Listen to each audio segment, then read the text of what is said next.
भगवान की जय जय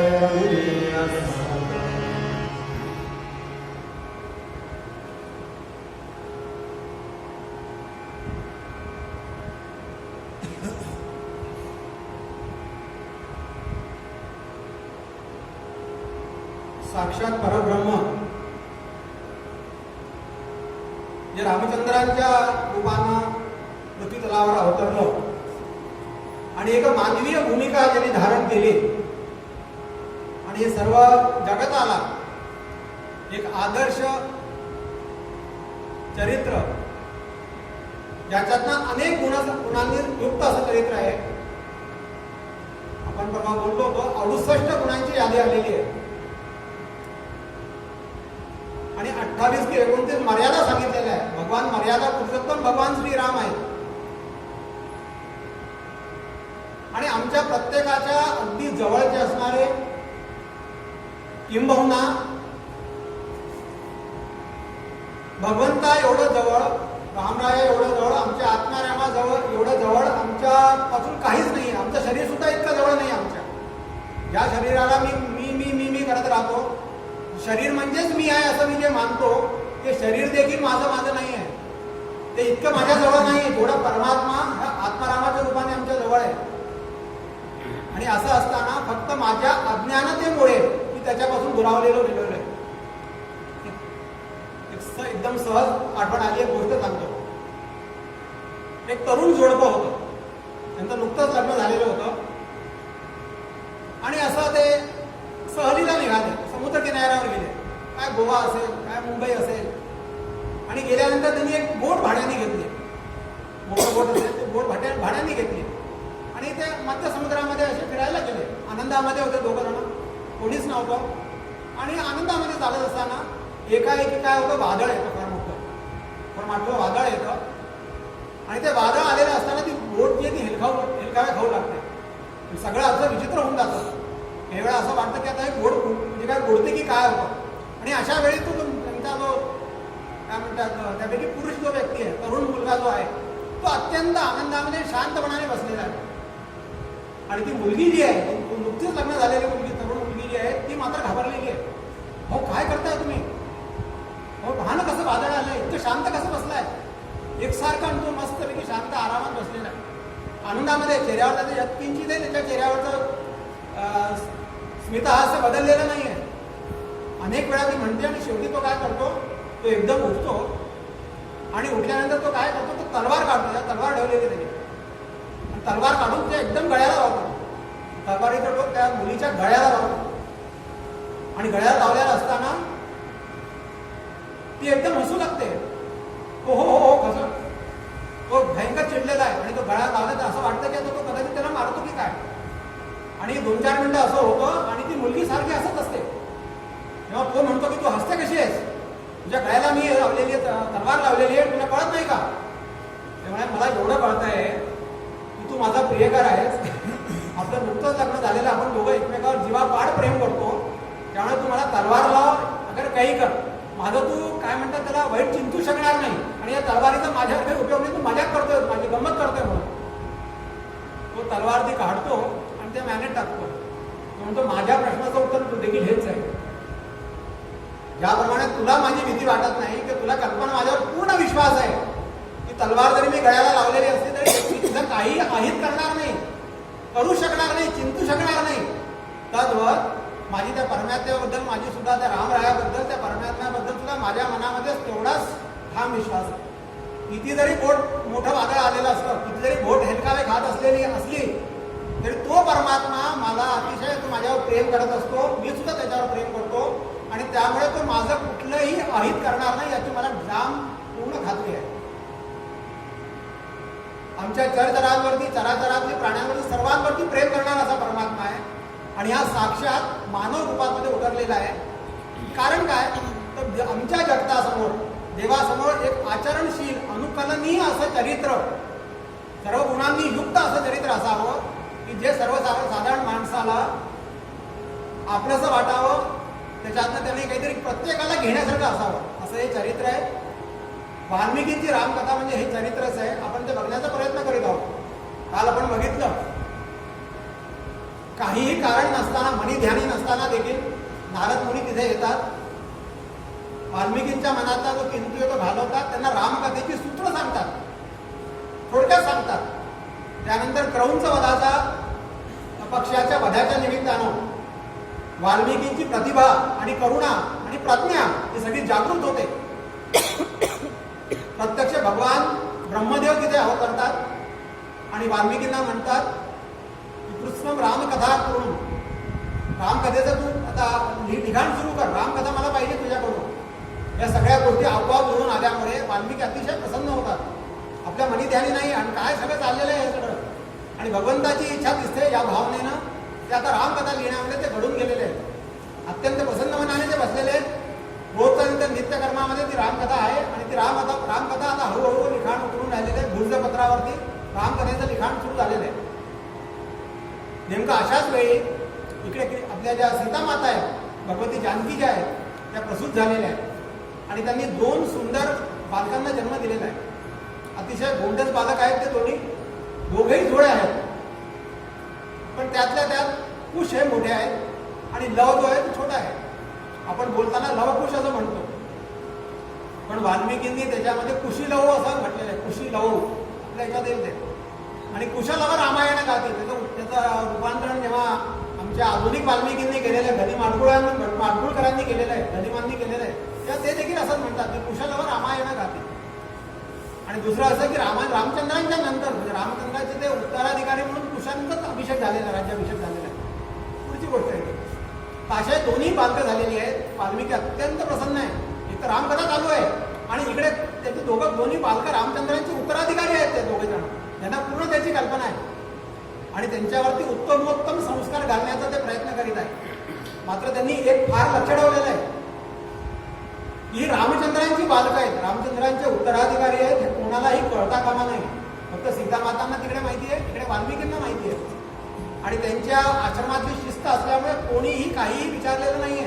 सीतामाता या वनदेवी म्हणूनच तिथे राहत आहेत. त्यांचा परिचय कोणालाही माहीत नाहीये. वनदेवी एवढाच त्यांचा परिचय आहे आणि सर्व काही आनंदात चालत असताना आता सीतामाता सुद्धा थोड्याशा विरंगुळा त्यांना झालेला आहे. अतिशय दुःखी कष्टी अवस्थेमध्ये गरोदर असताना त्यांना काय म्हणतात, अयोध्येच्या लोकांनी, फक्त अयोध्येच्या लोकांच्या म्हणण्यावर रामचंद्रांनी त्यांचा त्याग केलेला आहे आणि अशा भीषण परिस्थितीत, कठीण परिस्थितीमध्ये वाल्मिकींचा त्यांना आश्रय मिळाल्यामुळे थोडंसं दुःख सावरलं होतं आणि आता बऱ्यापैकी सावरलेलं आहे. दोघा बालकांकडे बघून त्यांना मनावरती आता त्यांना विरंगुळा झालेला आहे, चांगलं वाटत असतं. इकडे रामचंद्रांनी, इकडे क्षमा करा, वाल्मिकींनी त्या दोन्हीही उत्तराधिकारी रामचंद्रांचे आहेत, क्षत्रिय बालक आहेत, जाणीव आहे त्यांना, क्षत्रिय आहेत, त्यामुळे क्षत्रियोचित संस्कार त्यांच्यावर घालण्यास प्रारंभ केलेला आहे. थोडेसे मोठे झाले बालक आता. धनुर्विद्या, वेदांचं अध्ययन, उपनिषद म्हणजे वेदांचं काय म्हणतात, दुसरे उपांग जे आहेत, वेदांचे इतर उपांग त्यांचं अध्ययन, धनुर्विद्या, संगीत विद्या यांना शिकवायला सुरुवात केलेली आहे. हळूहळू ते बालक अतिशय काय म्हणतात त्याला, सुंदर आहेत, गोल्डन हे आहेत आणि विलक्षण आहेत, चतुर आहेत आणि एकदम प्रज्ञा त्यांची जागृत असल्यामुळे सगळं ते एकदम पटपट त्यांनी ग्रहण करायला सुरुवात केलेली आहे. वाल्मिकींना अतिशय आनंद होत आहे आणि हे सगळं चालत असताना या दोन्हीही राजपिंडे वाल्मिकींनी आपल्या कथेचं लिखाण झाल्यानंतर त्या दोन्ही बालकांना त्यांनी बालकांशी खेळावं म्हणून कृष्ण आपण म्हणतो ना त्या सिंहाचे छावे आहेत दोघं अतिशय राजबिंडे आहेत, मुनिकुमार आहेत, त्यांचा वेश सगळा मुनिकुमारांसारखा आहे, पण चेहऱ्यावरती राजबिंडेपणा आहे. आणि असं सगळं चालू असताना वाल्मिकींची कथा पूर्ण होते. वाल्मिकींना अतिशय आनंद होतो. मी काल आपण सारखं मध्ये मध्ये विवेचन येत आहे, आपले काही नवीन श्रोते आहेत त्यांच्याकरता सांगू इच्छितो, वाल्मिकींची ही रामायण जी कथा आहे ही आदिकाव्य आहे. जगामध्ये याच्यापूर्वी कुठलंही काव्य अस्तित्वात नाही आहे. सरस्वतीच्या वीणेतला हा लौकिक झंकार असं म्हणायला हरकत नाही. यापूर्वी कुठलंही काव्य अस्तित्वात नसल्यामुळे छंदोबद्ध आहे. जसं अनुष्टुप छंद आपण म्हणतो रामरक्षेमध्ये सर्वांना माहिती आहे, त्या पद्धतीचं हे काव्य आहे. आणि यापूर्वी फक्त वेदांमध्येच हे काव्य आढळलेलं आहे. वाल्मिकींची रचना परमेश्वराच्या कृपेने झाल्यामुळे आपोआप ती होत आहे. आणि असं छंदोबद्ध काव्य तयार होत असताना अतिशय विलक्षण, अतिशय काय म्हणतात त्याला, प्रतिभा संपन्न लेखणीतनं निर्माण झालेलं ते काव्य असल्यामुळे, परमेश्वरी कृपेनं झालेलं असल्यामुळे त्याला परमेश्वराची कृपा त्याच्यावर आहे. आणि ह्या काव्याचं आपल्या भारतीय संस्कृतीतल्या जितक्या आणखीन काव्य झाले त्या सर्व काव्यांवरती याचा प्रतिभेचा याचा छाया आहे त्याची.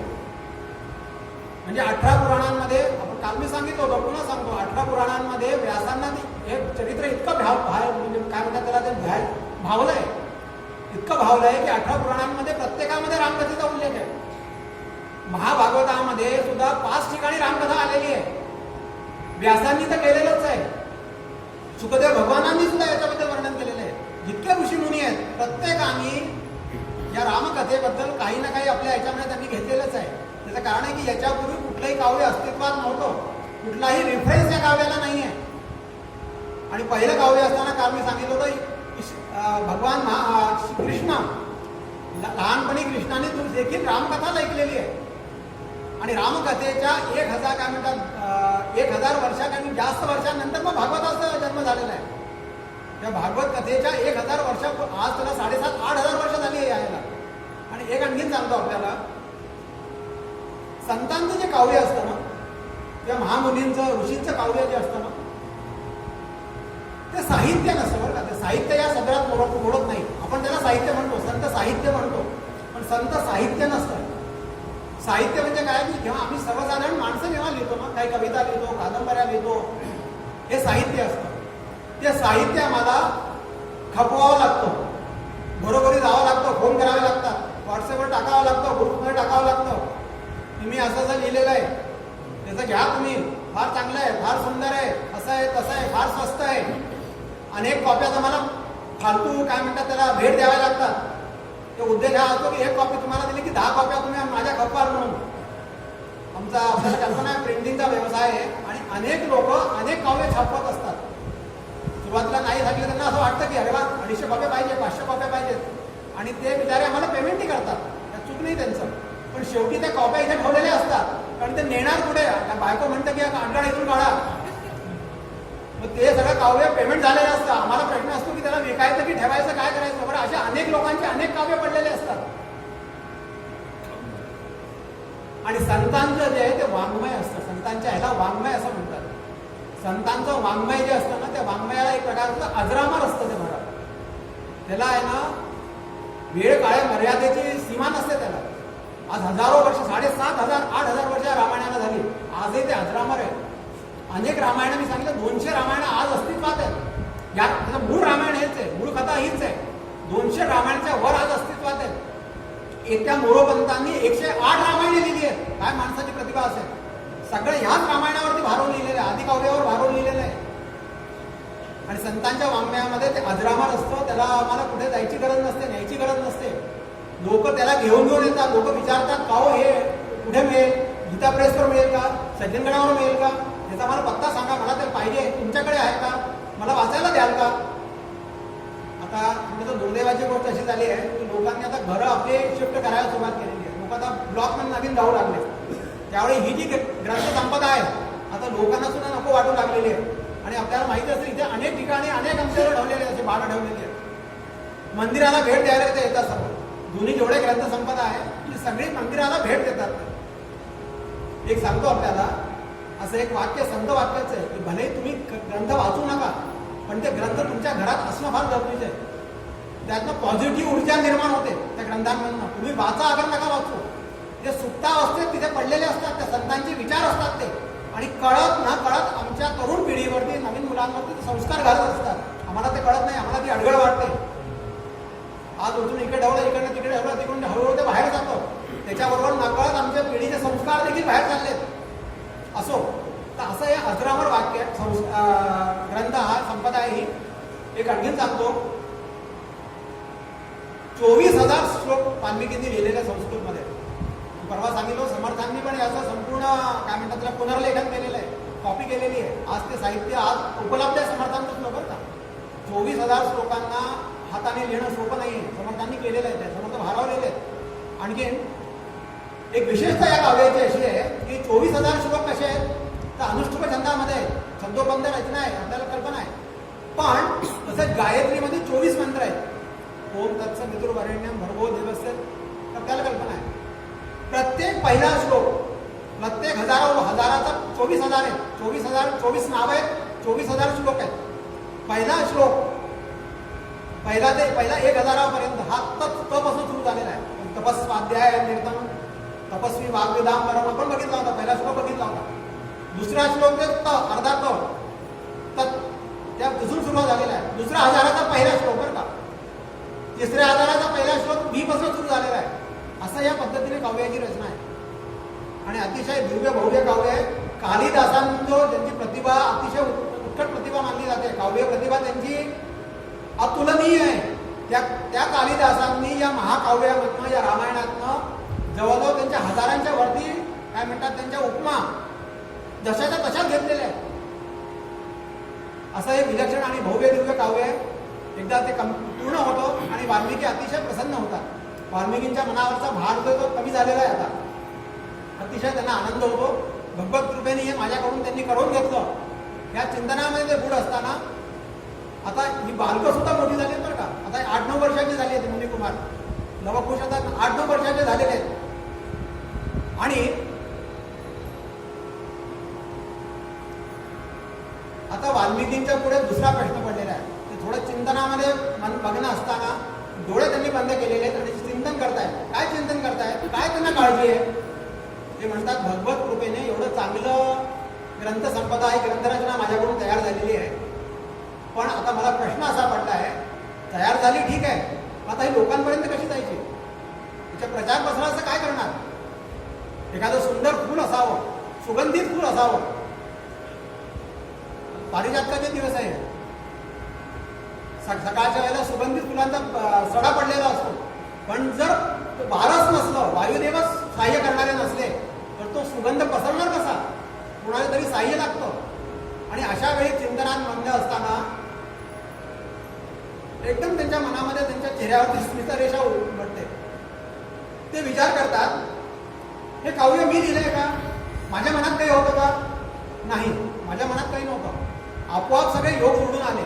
नारदांची कृपा झाली, क्रौंच पक्षाचा तो काय ते घडलं सगळं. आणि इकडे ब्रह्मदेव इथे आले आणि त्यांनी माझ्याकडनं करून घेतलं. म्हणजे मी केलेलंच नाहीये, पण मी चिंता का व्हावी म्हणून. ज्यांनी हे करून घेतलंय तिथं पुढची काळजी तेच वाहतील ना, ब्रह्मदेव वाहतील, देव वाहतील ना, मी का चिंता करावी. आणि हे करत असताना त्यांच्या चेहऱ्यावर स्मितहास्य उमटतं. काय आहे, जीव आहे ना, जोपर्यंत आपल्या चिंतेचा गाठोडा आपल्या डोक्यावर नेतो ना, तोपर्यंत ईश्वर सुद्धा शांत बसलेला असतो. करून घ्या, मी करणार, मी लिहिणार, मी प्रवचन करणार, मी तबला वाजवणार, मी पेढीवर वाजवून घेतो, किती वाजवायचं वाजवतो. जेव्हा एका ठिकाणी अडकता ना, मग जीव कासावीस होतो. जेव्हा आपली चिंता असतो तो भगवंताच्या चरणावर राहतो आणि तिथे भगवंत म्हणतो तू आता निश्चिंत राहा म्हणून. आता आहे ना, सगळं काही मी बघतो, तू आता कर म्हणून. एक सुंदर भजन इथे या ठिकाणी मला आठवत आहे. मी गाणारा नाहीये, पण जो गाणारा असतो ना त्याला जास्त गाण्याची इच्छा असते. गाणारावरती राहत नाही, पण मग गाणाऱ्याला जास्त गाण्याची इच्छा होते. एक छोटंसं भजन आहे. मी मागे लुधियाना नोकरीनिमित्त होतो. तिथे आमचे साधू महाराज होते. ते मागे ग्वाल्हेरला येऊन गेले. त्यांचं नाव यशोधनानंदाचार्य. अतिशय सुंदर गायचे. आणि त्यांच्या त्या प्रतिमेवरती मी भाडवून त्यांना ग्वाल्हेरला आणलं होतं. त्यांचा रामनवमी तो कार्यक्रम झाला संपूर्ण. अतिशय सुंदर ते जातात. त्यांचं एक भजन आहे, छोड दे बेडी राम सहारे लग जाएगी आप किनारे. बेडी याचा शब्दाचा अर्थ आहे, बेडी म्हणजे नाव. आपण म्हणतो बेडा पार. ते पंजाबातली भाषा, तिकडली भाषा आहे. छोड ते बेडी. तिथले कवी होऊन गेले पंजाबामधले. त्यांचं नाव पण त्यांना मास्टरजी या नावाने ते ओळखले जायचे. आणि कवी निर्दोष म्हणून त्यांचं नाव आहे. कवी निर्दोष झाले. अतिशय सुंदर त्यांनी जीवनाच्या रोजच्या आपल्या घडामोडीतली काव्य केलेली आहे. साध्या छोट्या शब्दांमध्ये प्रत्येक जण गाऊ शकेल अशी ती आहे. ते भजन मी थोडंसं म्हणायचा प्रयत्न करतो, आपण ऐका.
नाम उसी का सुमिरन कर तू, आणि त्याचं महत्वाचं वाक्य आहे, नाम उसी का सुमिरन कर तू, चिंता ना कर चिंतन करू तू. आम्ही चिंता वाहत असतो, चिंतन करत नाही. आता वाल्मिकींच्या मनामध्ये भाव आल्यानंतर वाल्मिकींनी चिंता करायचं सोडलेलं आहे आणि आता चिंतनाला सुरुवात झाली आहे. आणि अशा वेळी चेहऱ्यावरती एकदम स्मितहास्य येतं आणि ते काळजीतून मुक्त होतात आणि डोळे उघडून बघतात. समोर दोन्हीही बालकं म्हणजे कुशल आहेत ते जवळ आलेले आहेत. अरे बाळांना तुम्ही केव्हा आलात? या या या. वाल्मिकी त्यांना दोघांनाही गोड करतात. गुरुदेव आम्ही तर बऱ्याच वेळाचे आलेलो आहोत, पण आपण आहे ना काही चिंतनामध्ये मग्न होता. काय विचार चालला होता? अरे काही नाही बाळांना, काही नाही काही नाही. नाही पण आम्ही तर बऱ्याच वेळाचे आलेलो. कसं? माझं लक्षच गेलं नाही बरं मुलांना. कसं आहात तुम्ही? काय कसं काय चाललंय? कुशल काय भाऊ कसं काय चाललंय? आणि असं त्यांना गोंधारत असताना वाल्मिकी म्हणाले, माझ्या मनामध्ये प्रश्न चालला होता, पण आता तुम्ही आल्यामुळे मला तो प्रश्न सुटलेला आहे. माझ्या मनातला प्रश्न जो आहे तो तुम्हीच सोडवलेला आहे, तुम्हीच आला इथे. आणि वाल्मिकींच्या मनामध्ये असं आलं, हे जे मी काव्य केलेलं आहे, या काव्याचं गायन ह्या मुलांकडनं करतो तर कसं काय? आणि हे मनामध्ये येताबरोबरच वाल्मिकी अतिशय प्रसन्न झालेले. वाल्मिकी म्हणाले, मुलांनो माझ्या मनामध्ये प्रश्न आहे. तस्य चिंतन मानस्य तस्य चिंतनमानस्य महेर्षार तस्य चिंतनमानस्य महेर्षार वितात्मनः अगृहीतां तथा पादौ मुनिवेशो कुशितौ. ते दोघं मुलं आल्यानंतर त्यांच्या लक्षात आलं की हे दोघं अतिशय युक्त आहे. हे मुनिवेश असणार आणि त्यांना जे दोघं बाळसं आहेत ना, हे रामायण काव्य करण्याकरता अतिशय, याचा पाठ करण्याकरता अतिशय उपयुक्त आहे. आणि त्यांना ते म्हटल्यावर, बाळांनो मी जे काव्य लिहिले ना ते तुम्हाला आता पाठ करायचं बरं का, तुम्ही करणार ना? हो हो हो. दोघांनाही अतिशय आनंद झालेला आहे. दोघंही आता वेदविद्येत संपन्न आहे, दोघंही चाणाक्ष आहे. आणि त्यांना जेव्हा हे कळतं की काहीतरी आपल्याला नवीन करायला मिळतंय, तयार होतात ते. आणि वाल्मिकी आता त्यांना रामायणाचं पाठांतर करायला सुरुवात केलेली आहे. हळूहळू ती बाळसं जे आहे, ते दोघं मुलं जी आहेत त्याचा काव्यपाठ करायला त्यांनी सुरुवात केलेली आहे आणि पाठांतर त्यांचं सुरू झालेलं आहे. अतिशय स्वरामध्ये, स्वरांचं, शब्दांची रचना कशी आहे, शब्द कसे उच्चारायचे, स्वरांमध्ये त्यांचं गेय आहे. रामायण जे आहे विशेषतः या रामायणाची ही की हे गेय आहे. आणि आपल्याला सांगतो आत्तापर्यंत, म्हणजे वाराणसीमध्ये असं म्हणतात एक 50 वर्षापूर्वीपर्यंत सुद्धा तंत्रविद्या, काय तंत्रीवादन म्हणजे फक्त वीणेवरती ट्याव ट्याव ट्याव ट्याव करतच ह्याच्यावरती, या स्वरांवरती संपूर्ण रामायण गाणारी मंडळी होती. आता ती पिढी संपली. त्यांनी कुशलवांना दोघांनी सांभाळून त्यांना गायनाचे सगळे हे सांगितलेले आहे. आपण जर वाल्मिकी रामायण उघडलं पाहिलं ना तर किती अद्भुत त्यांची प्रतिभा आहे. वाल्मिकींची स्वतःची प्रतिभा आणि मुलांची किती तयारी झालेली आहे. त्यांनी सांगितलं की मंद्र सगळे तिन्ही सप्तकांमध्ये ते स्वर फिरतात आहेत. आणि गायनाचे त्यांचं जे नाद काय म्हणतात त्याला, जो ताल आहे, तालाचे प्रकार सांगितले. एखाद्या संगीत विद्येचं जणू काही पुस्तक आहे असं काही कल्पना येते. किती डिटेलिंग केलेलं आहे. मी सांगितलं मूर्छन्म प्रकार सांगितलाय. गायनाचा प्रकार म्हणजे मूर्छन्म प्रकार आहे. मूर्छन्म प्रकारामध्ये मला फारसं कळत नाही, थोडं मला कळतंय तेवढं सांगतो आपल्याला. सुरुवातीला एक स्वर घेऊन गायचं, कुठल्याही स्वरावर थांबायचं आणि त्या स्वराला सा म्हणून पुढचं गायन करायचं. पेटीवाला असतो ना, त्याला मूर्छा येऊन तो खालीच पडला पाहिजे, त्याला कळतच नाही वाजव पुढे मी कुठला सा आहे कुठला ग आहे. अशा प्रकारामध्ये त्यांनी ते तयार करवलं यांच्याकडनं, मुलांकडनं. आणि ते जेव्हा तयार झाल्यानंतर त्यांना अतिशय आनंद होतो, त्यांना मुलींना अतिशय आनंद होतो. वा वा वा वा, काय सुंदर केलं तुम्ही. आणि हे सगळं तयार झालेले असताना पाठांतर त्यांचं तयार आहे. आणि तंत्रवीणा, नुसतं वीणा वादनावर त्यांनी वीणेवरती फक्त तयार केलेले बरं काय पूर्ण. आणि ते गायला त्यांनी सुरुवात केलेली आहे. आता वाल्मिकींना प्रश्न असा पडलेला आहे, आता वाल्मिकी मुलं तयार झालेली आहेत, त्यांना पाठांतर झालेलं आहे, सगळं काही चांगलं आहे. पण आता ते योग्य संधीची वाट बघत आहे. त्यांच्या मनामध्ये ते विचारचक्र चाललेलं आहे आणि ते योग्य संधीची वाट बघत आहे. त्याच वेळी त्यांना कल्पना, त्यांच्या कानावर अशी सूचना येते की प्रभू रामचंद्रांनी अयोध्येमध्ये अश्वमेध यज्ञाला प्रारंभ केलेला आहे किंवा ते करणार आहेत आणि त्याची तयारी सुरू आहे. आणि त्यांच्या मनातून अत्यंत प्रसन्न होतात. काय कुठलाही माल तयार झाला ना की तो फॅक्टरीमध्ये पडून राहता कामा नये.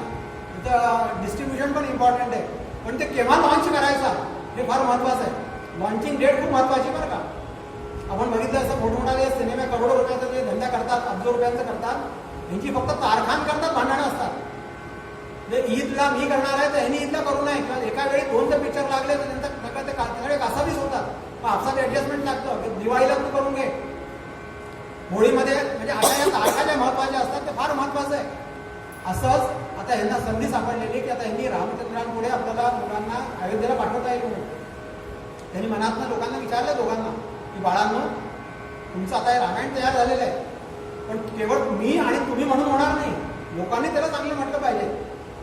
तर आता मी असं करतो, आपल्या आसपासचे जेवढे आश्रम आहेत, तिथे ऋषीमुनींचे आश्रम आहेत, त्या ऋषीमुनींना आपण बोलवूया आणि त्यांच्यासमोर तुम्ही एका रंगीत तालीम करा. त्यांचं काय मत आहे आपल्याला कल्पना आहे. मी लिहिलं म्हणून मला चांगलं वाटतं, तुम्ही गाता म्हणून तुम्हाला चांगलं वाटतं, मला हे चांगलंच वाटतं. हो, आपल्या लोकांना आवडलं तर चांगलं. म्हणून तेव्हा असं पण असं करूया, त्या लोकांना बोलवूया. हो, त्यांची तयारी झाल्यामुळे कारण म्हणजे उत्सुकच आहे. त्यांना असं वाटलं की कधी आम्हाला गायला मिळतं लोकांसमोर. ज्याचा अभ्यास झालेला असतो ना तो परीक्षेची वाट बघत असतो आणि बाकीच्यांचे मग हातपाय लटपटू लागतात. त्याची जी तारीख जवळ येते ना परीक्षेची, मग हातपाय लटपटू लागतात. हे तयार आहेत दोघं, ऋषिकुमार आणि वाल्मिकींनी निरोप पाठवलेला आहे. जवळपासचे जेवढे ऋषी मुनी आहेत ते सगळे लोक दुसऱ्या दिवशी दुपारच्या वेळेला तिथे आलेले आहेत. आणि कोणी वानप्रस्थी आहे, कोणी संन्यासी आहे, कोणी गृहस्थाश्रमी आहे आणि हजारो वर्ष तप केलेले, शेकडो वर्ष तप केलेले असे सिद्ध पुरुष आहेत. त्या सगळ्या लोकांना ऋषीमुनी तिथे गोळा झालेले. वाल्मिकींनी त्यांचा यथोचित आदर सत्कार केलेला आहे, त्यांना सगळ्यांना स्थानापन्न केलेलं आहे आपल्या जागेवर. आणि हे दोघे ऋषिकुमार हे दोघंही वाल्मिकींना नमस्कार करतात, त्या ऋषीमुनींना सगळ्यांना नमस्कार करतात आणि आपल्या आसनस्थ होतात. आणि त्यांनी सुरू केलेलं आहे, पूजंतम राम रामेती मधुरम मधुराक्षरम आहुह्य कविता शाखा वंदे वाल्मिकी कोकिलम. वाल्मिकी भगवान की जय. एखाद्या झाडाच्या फांदीवर जणू काही कोकिळा बसावी आणि त्यांनी मधुर स्वरामध्ये गुंजन करावं. तद्वत कवितेच्या शाखेवरती, कवितारूपी झाडाच्या शाखेवरती वाल्मिकी रूपी कोकिळ बसलेली आहे आणि ती रामनामाचं मधुर गुंजन करीत आहे, असा हा भाव आहे याच्यामध्ये. सुरू झाल्यावर ते सुरू होतं, वा वा वा वा, सगळे लोक बोलू लागतात. पण त्यांची प्रतिभा काय म्हणतात, मुळात शब्द सुंदर आहेत. वाल्मिकींच्या शब्दांमध्ये संस्कृतमध्ये शब्द आहेत ते, आणि त्या शब्दांमध्ये यांनी आपल्या गायनाने जणू काही गंधर्व गातात असं भास होतो. त्या गायनाने यांनी प्रत्येक शब्दावरती आपले भाव ओतलेले आहेत आणि अशामुळे ते दिव्य भव्य काव्य एकदम वेगळं स्वरूप घेतं. प्रत्येक ऋषी मुनींच्या चेहऱ्यावरती हास्य आहे, स्मिता हास्य आहे. वा वा वा वा, शाबास, वा वा, साधू साधू. त्यांचे उद्गार जे आश्चर्य उद्गार आणि काय म्हणतात त्याला कौतुकाचे उद्गार निघत आहेत, शाबासकी निघत आहे, मनातनं प्रसन्न होत आहेत ते. आणि वाल्मिकींचे चेहरे कसे, वाल्मिकी दोघांकडे बघत आहेत. ऋषीमुनींचं काय त्यांनी केलेलं असल्यामुळे जो ऑर्गनायझर असतो ना, त्याला खूप प्रॉब्लेम असते. त्याला वक्ताही चांगला पाहिजे आणि श्रोतेही चांगले पाहिजे. त्याचं दोन्हीकडे लक्ष आहे की मुलं बरोबर गात आहेत की नाही आणि ह्यांच्या चेहऱ्यावर भाव काय आहेत, माझा ज्या काव्याचा परिणाम यांच्यावर होतोय की नाही. फार सुंदर त्यांनी वर्णन केलेलं आहे.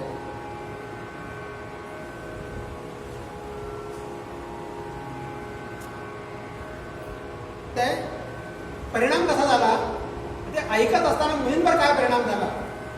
तत्श्रुत्वा मुनय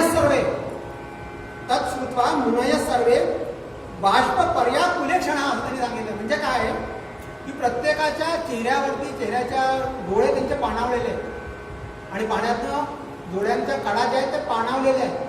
आनंदाश्रू त्यांच्या ह्याच्यात निघतात आहे. हळूहळू ते आनंदाश्रू वाहू लागलेले आहेत आणि वाल्मिकी बघत आहेत. आणि एखाद्या भारावस्थेत गेल्यानंतर त्यांना कल्पना आलेली की आता एकदम उच्चांकार झालेलं आहे, सुंदर असं काव्य झाले, सुंदर असं गीत चाललेलं आहे. आणि अशा वेळी ते वाल्मिकी त्यांना इशारा करतात, आता थांबायला पाहिजे. योग्य संधीची वाट पाहून ते थांबायला सांगतात. काव्य थांबतं आणि ते सगळ्या लोकांना विचारतात कसं काय. आणि ते विचारायच्या अगोदरच हे सगळे ऋषीमुनी त्यांच्याजवळ येतात सगळं आणि एकमेकात ते इतकी तारीफ करतात, इतकं त्यांचं प्रशंसा करतायत. काय सुंदर केलेलं आहे. आम्हाला वाटतंय गाय नाही हो, चरित्र समोर उभं केलेलं आहे, पूर्ण रामचरित्र आमच्या डोळ्यासमोरून गेलेलं आहे. हे काव्य नाही आहे, हे विलक्षणच प्रकार आहे. काय सुंदर बाळे गातात आहे, काय यांचे आवाज आहेत, काय यांचे शब्दोच्चार आहेत, काय यांच्या स्पष्ट वक्तपणा आहे, किती सुंदर किती सुंदर. आणि कुणी त्यांना कुरवाळत आहे, कुणी त्यांच्या गालांवरनं असे गालांवर हात फिरवत आहे, कुणी त्यांना जवळ घेऊन हे करत आहे. लोक सगळ्या ऋषी मुनींनी तर दोघा बालकांचं कौतुक करायला सुरुवात केलेली आहे. आणि सांगू आपल्याला कशी पद्धत आहे की कथा ऐकल्यानंतर काहीतरी त्यांना द्यायला पाहिजे. म्हणजे ही सूचना नाही आहे बरं का, वाल्मिकींनी रामायणात आलेलं आहे असं गंमतीचा भागेवर कोणी सिरियसली घेऊ नका. कथा सगळ्यांनी ऐकलेली आणि प्रत्येकाने आता काही ना काही उपहार आणलेले आहेत, काहीतरी त्या बालकांना दिलं पाहिजे, त्यांचं कौतुक केलं पाहिजे. मग काय काय कौतुक आणलेले आहेत, एक श्लोक त्यांनी सांगितलाय. ते प्रीत मनसा सर्वे मुनयो धर्मवत्सला असं म्हटलेलं आहे. प्रशंससु प्रशस्तव्यो गायमानो कुशीलवो अहो गीतस्य माधुर्यम श्लोकानांच्या विशेषतः. गीताचं माधुर्य तर आहे आणि श्लोकांचं तर विचारूच नका. सहितो मधुरम रक्तम संपन्नम स्वरसंपदा असं त्यांनी तिथे उद्गार काढलेले आहेत. आश्चर्यदात काय म्हणतात त्यांना गौरवास्पद उद्गार काढलेले आहेत. आणि ते म्हणतात प्रीत कश्चित मुनिस्ताभ्याम संस्थितम कलशम ददो. प्रीत कश्चित, प्रीतेने प्रेमाने कुणी कुणी आता वस्तू देत आहेत. काय काय वस्तू देत आहेत वाल्मिकी मुनी त्यांचं वर्णन केलेलं आहे. प्रसन्ने वल्कलम कश्चित ददो ताभ्याम महायशः अन्य कृष्णाजी मंददा यज्ञसूत्रम तथा परह. कश्चित कमंडलून प्रादा ममजी मन्यो महामुनी. कुणी रुद्राक्षांची माळा दिलेली आहे, कुणी कमंडलू दिलेले आहे, कुणी त्या जटा बांधण्याकरता एक दोरी दिलेली आहे, कुणी त्यांना यज्ञोपवीत दिलेले आहे, कुणी मृगाजींना विषय आलेला आहे, इथे मृगाजीन दिलेलं आहे, कुणी वल्कला दिलेली आहे, कुणी फळं आणलेली आहे, चांगली चांगली फळं ती अशा झाडांच्या पानांमध्ये अशी त्यांनी गोळा करून आणलेली आहे, ती फळं दिलेली आहे. असं त्यांचं कौतुक चाललेलं आहे. काय काय वस्तू दिल्या आहे? लाकडी पाट दिलेले आहे, जानवी दिलेली आहे, मेघला दिलेली आहे, मृगाजीन दिलेले आहे, अशा अनेक वस्तू त्यांना दिल्या आणि भरभरून कौतुक केलं.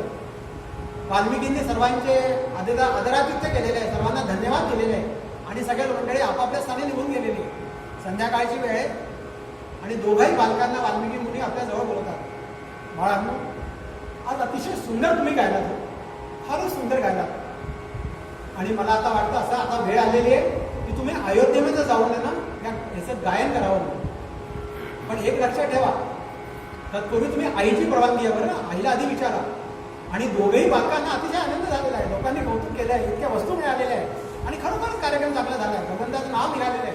आणि ते दोघेही बालक धावत धावत आईकडे येतात, सीतामातेकडे येतात.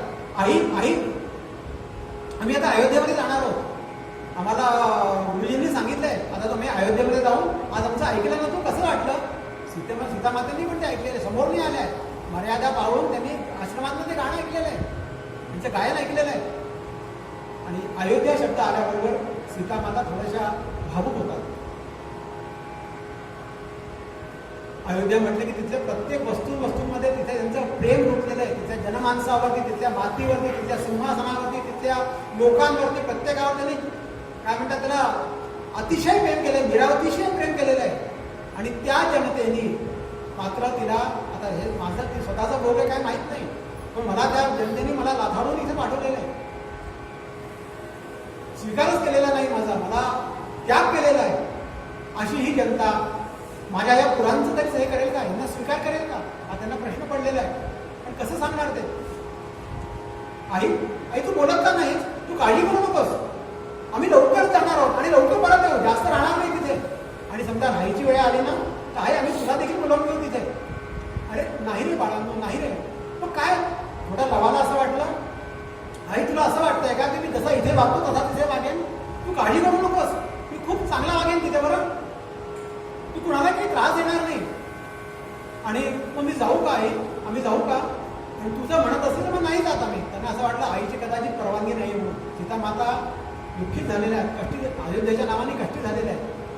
आणि अशा वेळी नाही बाळांनो नाही, एकदा गुरुजींनी सांगितल्यानंतर आता आईच्या परवानगीची गरज आहे का? तुम्हाला जायलाच पाहिजे. गुरुजी म्हणतायत ना, जा बाळांनो जा, तर आशीर्वाद देतात. आणि इकडे दुसऱ्या दिवशी सकाळी दोघेही बालक तयार झालेले आहेत आणि वाल्मिकी त्यांना म्हणतात, बाळांनो तुम्ही आता निघत आहात. वाल्मिकींचे डोळे पाणवलेले आहेत. गोंधळ बालकाला त्यांनी इतक्या दिवस सांभाळलेले आहेत. कशी तिथे जातील, कसं गायन करतील, चांगलं माझी इच्छित परिणाम जो मला साधायचा आहे तो साध्य होईल का? अनेक प्रश्न त्यांच्या भेडसावत असताना मात्र कालच्या रंगीत आलेले थोडं त्यांना मनात धीर आलेलं आहे, त्यांना कल्पना आलेली आहे की आपण व्यवस्थित चाललेलो आहोत.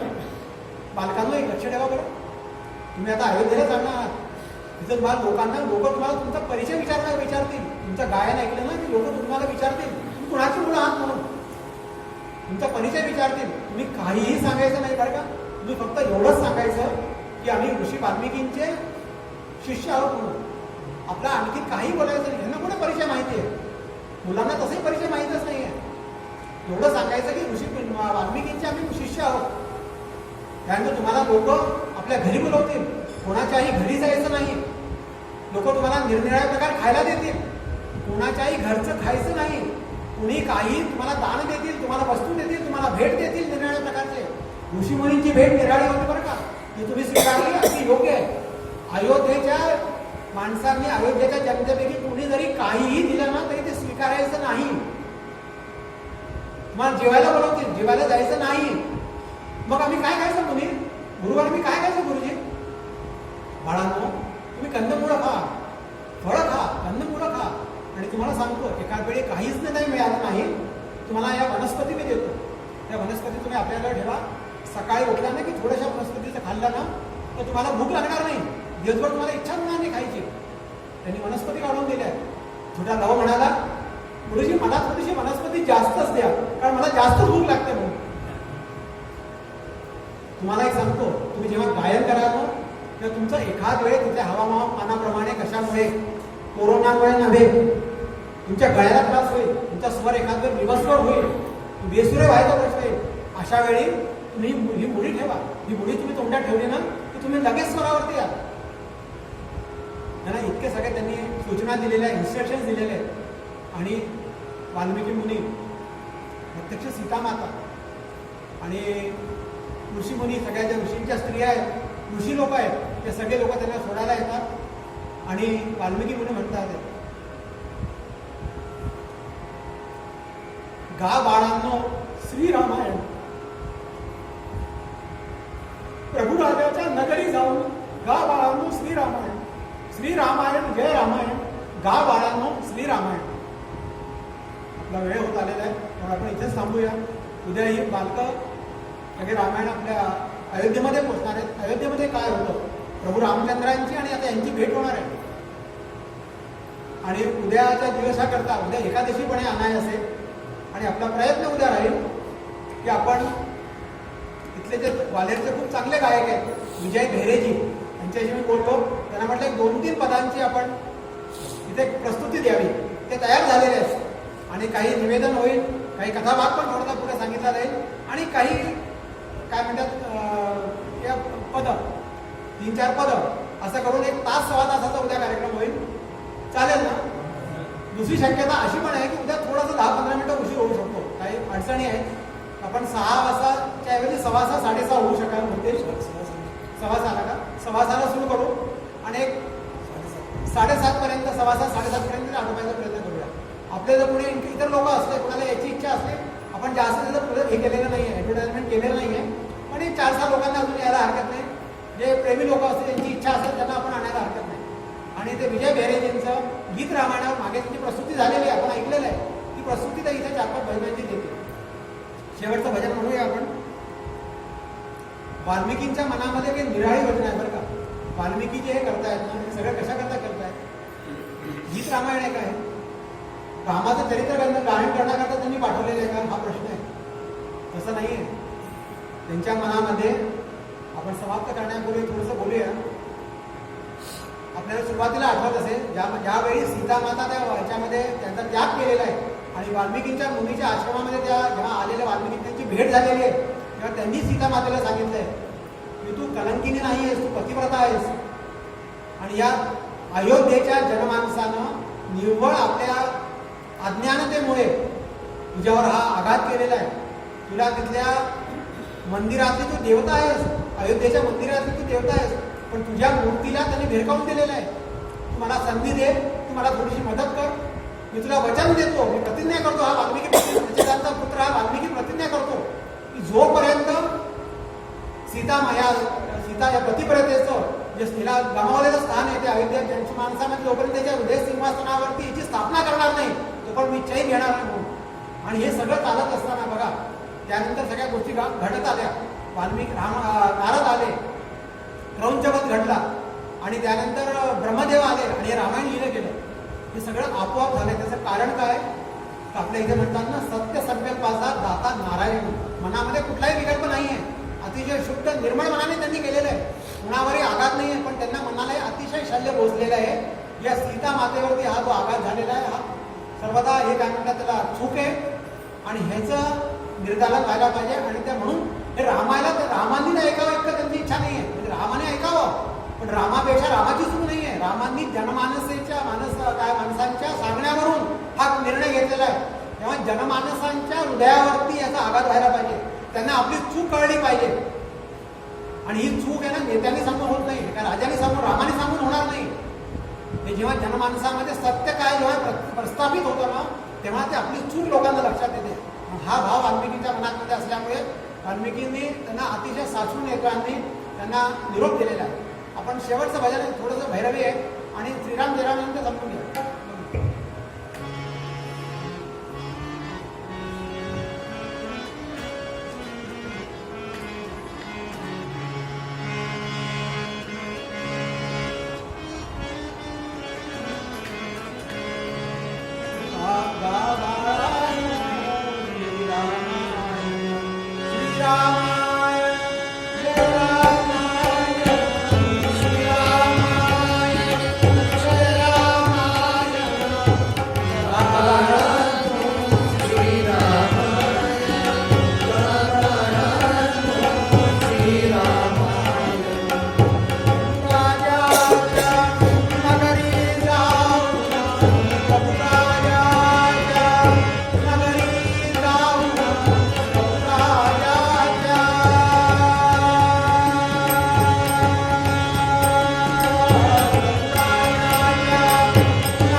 रामचंद्र भगवान की जय.